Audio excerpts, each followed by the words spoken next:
A murder mystery at Burning Man. We now know the name of the man who was found in a pool of blood at the arts festival that draws tens of thousands of people to a temporary city that rises in a remote part of Nevada every year.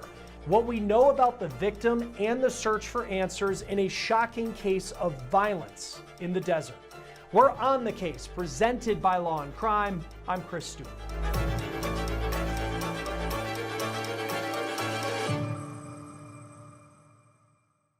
If you have never heard of Burning Man, when you see pictures of it, it's a lot to take in. But what you need to understand in this story is that this arts festival that's known the world over became the scene of a murder this year. All of this happened on Saturday night of last week. This is 37-year-old Vadim Kruglov. He's originally from Russia, but he was living in the US in Washington State. He was an artist. He helped build an art installation at Burning Man this year, according to his friends. And this is video of what appears to be Vadim drawing out the campsite and art installation for the festival. One of his friends referred to him as a true hero of Burning Man who was always ready to help others. But police say that Vadim was murdered on the night of August 30th. The local sheriff said he was found in a, quote, pool of blood, and it took days to identify him. A friend shared this video of Vadim partying at Burning Man this year in the days before his death. Now, before I get to the evidence that we know about in the search for Vadim's killer, I want to set the stage for you of what Burning Man looks like and what happens there every year, because it's a very unique place, certainly a very unique and potentially challenging crime scene for law enforcement. This festival takes place in Black Rock City, Nevada every year. It's in the northwest part of Nevada, very remote location, more than 2 hours north of Reno. And when you zoom in on Google Maps, you can actually see this half moon shape. That's the temporary camp city that roughly 80,000 people build every year around Labor Day for Burning Man. The festival lasts 9 days leading up to Labor Day, and people get together, they wear wild costumes, there's live music, people party, they celebrate art and culture.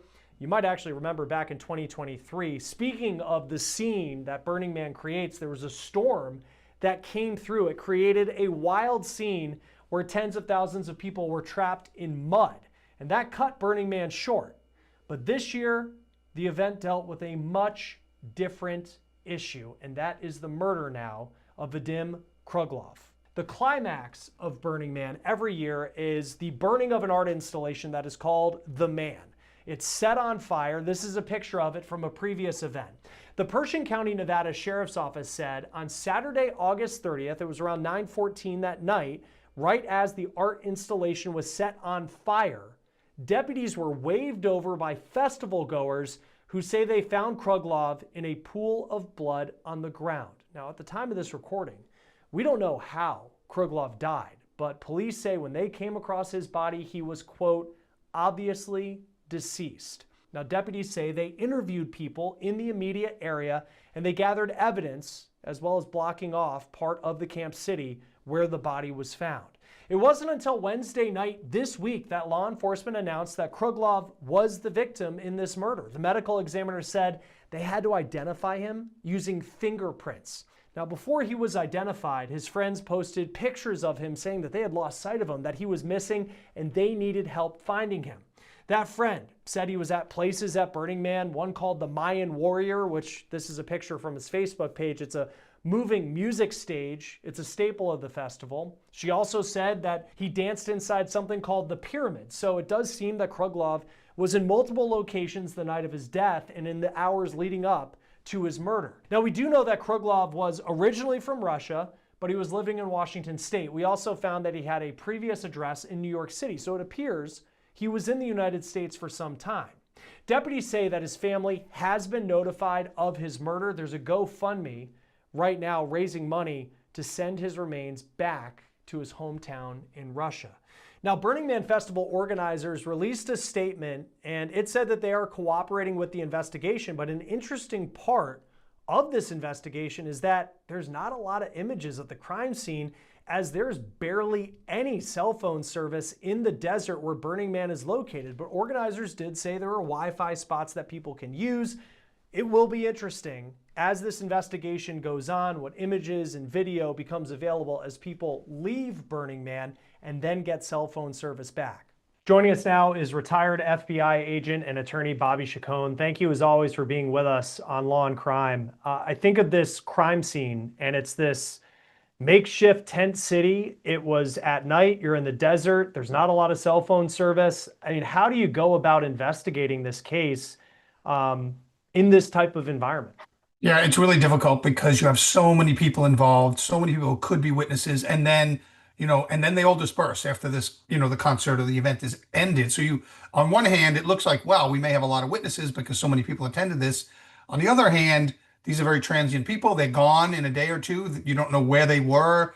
Tickets for these things can be somewhat anonymous. And so you don't know who actually witnessed it. So really, you kind of have to put out a call to the public for assistance. You have to kind of get on their social media, their platforms, wherever the demographic of the people that attended, this event go to share information, things like that. So you have to kind of get savvy on who your audience is and then kind of appeal to them that way. The good thing is that a lot of these people have, video maybe they were taking with their cell phones. Even if you're out of range for your cell phone, you can still use it as a camera, right? And record pictures and video. So there may be some valuable pictures and video.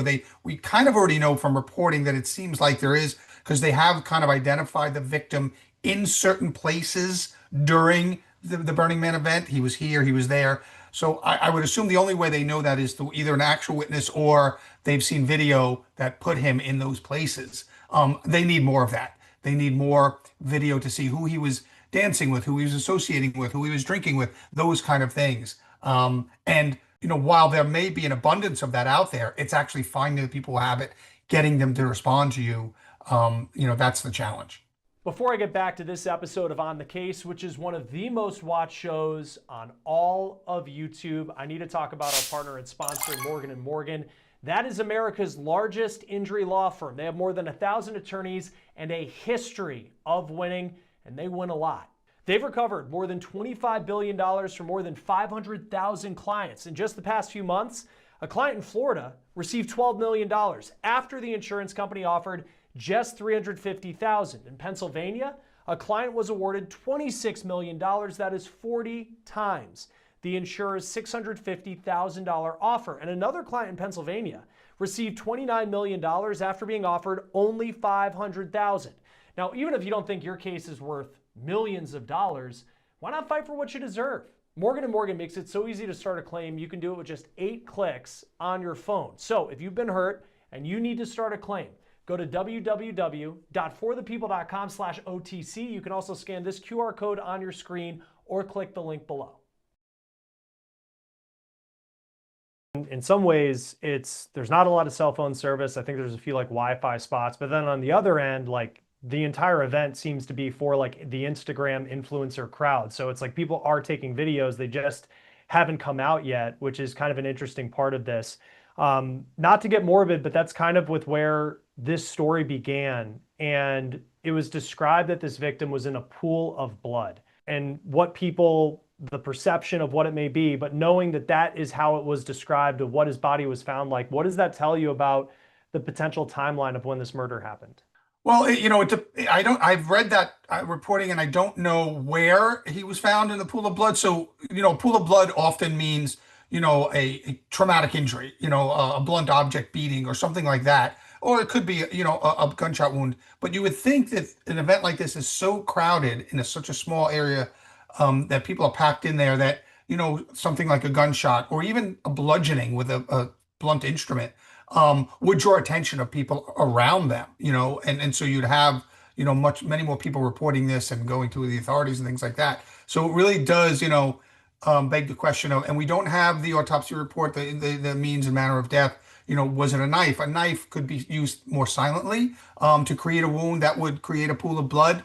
But still, people would see this person in distress. Now, if he was found in an area, behind a row of porta potties or, somewhere where people weren't congregating, that would mean something else to me. So it all depends on the location, exact location in that crowd at that event where he was found. Yeah, because it seems just from what I've seen, his friends were talking about all the places he was that night. That, again, it's this giant tent city of 80,000 people. And detectives said they interviewed people that night. It's like, who did they talk to? How does he just disappear in this giant crowd? I've never been to Burning Man personally, so I don't know if there's spots where you can just kind of disappear and where something like this could potentially happen. I know that they had to identify him with his fingernails, and this is another morbid question, but what does that tell you about what potentially happened in this crime? Well, that tells me there was enough significant damage to his face. A facial identification is usually the way that we go. You try to find people, friends, family members that can identify someone by their face. If you have to resort to something else, it means there was so much damage to the face that a person couldn't identify them either in person, or you take a picture of it and you send it to the person and say, is this the person? Sometimes those can be brutal observations when you bring people in and they have to look at their loved one like that. But it tells me that there was so much damage to his face. Usually, if the face is not there, then we go to tattoos, maybe prominent scars on the person. Did they have a tattoo of, Jesus Christ on their right forearm? Things like that are very specific, and family members can say yes. That doesn't necessarily identify the person specifically, but it certainly narrows it down to, you can start ruling people in or out. And then, of course, DNA, fingerprints, and dental records are things that we use in furtherance of that when we can't get, that facial recognition identification. I know, and from what we've been told by law enforcement, that when they discovered his body, they roped off the area where his body was found. They tried to collect as much evidence as they could. Unique part of this is that Burning Man's now over. So this vast area of the desert where all these people were, it's all gone. It's disappeared. How much of an issue is that for law enforcement? Do you really still need the crime scene? If this happened Saturday night, now that it's seemingly gone, is that an issue? It can be, sure. Like we were just saying, like, were there temporary structures up that could provide cover for somebody that was going to do something like this? So hopefully they were able to either get there before those structures were taken down and removed, or they have photographs of all these structures, maybe aerial photographs, drone footage, things like that, that maybe the production people were taking that you can then get copies of. Because those temporary structures could kind of give you a lot of information about the person's movements or the perpetrator's movements or where this happened and how it happened. If there were temporary structures around, those could potentially provide, a good venue for beating someone to death without anybody looking. But once those structures are gone, you can't kind of fathom those things anymore. So it's very important that they kind of, again, this can also be done. You can reconstruct a scene like this through videos if people are taking videos and posting them online, or people can send copies of those videos or upload them. The FBI usually has a website that you can upload video to for examination. And so if people are doing that, they can kind of maybe reconstruct some of these things through video and photographs. But it's And very important to have that information. without a doubt, and because I think of the places that his friend who has been posting online when he was missing about, hey, this is where I saw him the night that we lost eyes on him. And I think too, like to your point, that the tickets for this, it's not like a sporting event. Maybe if I buy, and I'm putting in my credit card number and it's my name and all of this, you buy, but it can still be somewhat anonymous to go to Burning Man. If someone, say, is in your RV that you're going out with, how do you track down who might have been around him that night? Even if you have video of, say, here's some people in a costume partying with them, how do you figure out who that person is?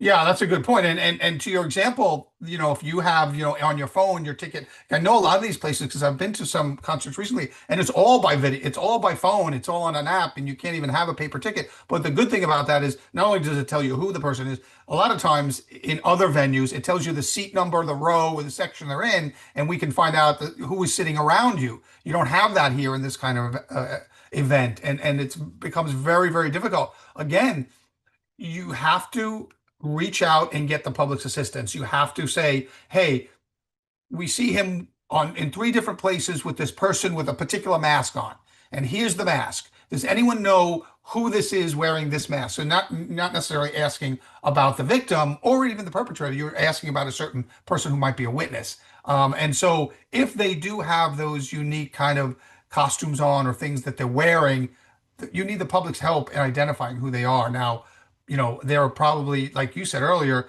thousands of hours of video uploaded to different social media platforms. And do the authorities have the resources to run all that stuff, say to an AI program and say, show me everybody that was within, a certain distance from this particular person on any video, and then you can start working, with that. But in the end, you certainly need the public's assistance, people who attended, to even if they don't realize that they were involved or they were close to the person, they have to review their video. They have to say, oh, I was standing right behind this guy. I didn't even realize it. So you really need to appeal to the public's assistance in this case. And just looking through like pictures of Burning Man today and kind of putting this story together, I mean, like the costumes. I mean, if you're law enforcement and it's like, even if you find someone that you want to talk to and they're wearing like a bear mask, it's like, how do I even go and figure out who that person is? I mean, it's incredibly complicated. The resources part of it too, I think is interesting because the Pershing County Sheriff's Office in Nevada, very rural place. I mean, they have to cover a lot of land on a day-to-day basis, but Burning Man's probably the biggest thing that happens there every single year. He's originally from Russia. He lived out of state in Washington. There's probably people you want to talk to in different states because people travel from all over to go to Burning Man. How do you get the resources together for this case, especially if you're in a smaller sheriff's office where all this happened? I was involved in many cases like that, especially when I was running the dive team with more smaller rural jurisdictions that couldn't even afford to have a dive team. They called the local FBI office and asked for assistance. And the FBI has a budget every year called Domestic Police Cooperation. We also have Foreign Police Cooperation. DPC, Domestic Police Cooperation matters, are run under a certain file number. We don't ask the asking jurisdiction for funds, and we don't have mutual aid kind of calls. We just come and we provide our assistance. And I did that a number of times with the dive team. And so they can probably reach out for their local FBI office and see if the FBI can't lend them some resources to do this. Certainly, the FBI has offices all over the country and all over the world, and in Russia and in Tacoma, Washington, what we're talking about. We have offices and agents there all the time. And so they certainly could seek that kind of assistance, or Homeland Security or another federal agency. The federal agencies do have resources that are geared and specifically earmarked for assisting local law enforcement. When it comes to figuring out the profile of a victim and whether this was a random attack, I mean, we don't know much about him other than he was from Russia originally and then had been in the United States, it seems, for a period of time, was an artist. A lot of people seem to like him. And on one hand, I think of Burning Man, a lot of people go and do drugs there. On the other hand, who knows what was going on in his personal life and who is out there with him. If you're the detective or the agent that's trying to piece together who might be involved here, how do you go about kind of putting that profile together of this victim and who they were connected to? Well, you do a deep dive into his life. You basically have to kind of assume his identity and say, who was he, where he was in his life and his business and his art. Did he have any enemies? Did he have any people that didn't like him, through personal relationships, through financial relationships, and through business relationships like his art. And then you try to figure out if this was, a targeted attack, because it could be somebody followed him to Burning Man. If you want to do harm to someone, although it seems like, oh, there's so many people around, but there's a lot of people around, that kind of provides you, the perpetrator, with anonymity. So, you have to do that. Or was this a random event that took place at Burning Man? Did he piss somebody off there? Did he bump into the wrong person and not apologize? There's 1,000 different possibilities that you have to kind of look into. But the first part is, was this somebody they knew beforehand, before they even went to this event? And for that, you need to kind of go into his life, go into his social activities, go into his business activities, and see if someone had either a beef with him, had a financial interest in his death, or something like that. And that's a whole nother part of the investigation, other than what we've been talking about to this point, is, the physical location of, and working that kind of thing. So you're working those witnesses, you're working those videos, and then somebody else, another part of your team, hopefully, is kind of doing a deep dive into his life. Did he have any enemies? Did he have any current disagreements or fights with people? And so there's a lot of different things that have to happen, simultaneously. How long? Because I know, and it might be more of a TV show thing when people say the first 48 when it comes to solving a murder. And, there's a big difference, as you know, as well as anybody, from what we see on TV and then what it actually takes to solve some of these crimes. But From what you're talking about, piecing together his profile, to tracking down everybody that he was with, to reaching out to people in different states. I mean, how many hours are we talking about? Like the type of manpower that this investigation would take to actually start to get somewhere if something doesn't just kind of break on its own in front of you.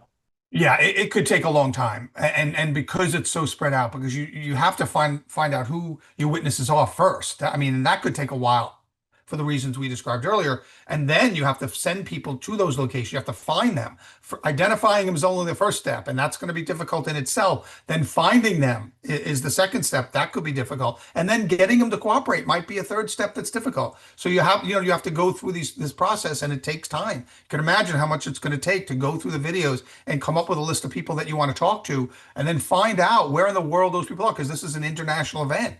And so you may have to do significant travel to get to these people, and then the people have to be willing to talk to you. And those are basically the three steps, but each one of those steps, could take, a great amount of time. Yeah, I mean, an incredibly challenging case. I mean, between it being in the desert, a place that's not even there anymore, no cell phone service, costumes, the whole bit. I mean, law enforcement seems like they really have their work cut out for them in this case. Retired FBI agent and attorney Bobby Chacon. It's always great to have you on Law and Crime. Thanks for being with us. Thanks for having me, Chris. That will do it for On the Case, presented by Law and Crime. Subscribe to us on YouTube and Spotify. I'm Chris Stewart. We'll see you next time.